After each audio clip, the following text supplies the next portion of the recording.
In this video, I'll show you how to fix a Facebook login problem on your phone. If you cannot log into your account, there are a few simple steps you can try to solve the issue. First, open the Facebook app and make sure you are entering the correct email address or phone number linked to your account. Then carefully type your password and tap the login button.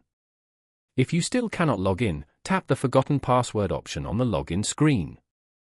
Enter your email address or phone number and follow the instructions to receive a verification code. Enter the code and create a new password to regain access to your account. If your login details are correct but the app still doesn't work, try closing the Facebook app and opening it again. You can also go to your phone settings, open the app section, find Facebook, and clear the app cache. Another helpful step is to update the Facebook app from the App Store on your phone. Updates often fix bugs that can cause login issues. If the problem continues, uninstall the Facebook app and install it again, then try logging in once more. If this video helped you, don't forget to like the video and subscribe to the channel for more helpful tech tutorials.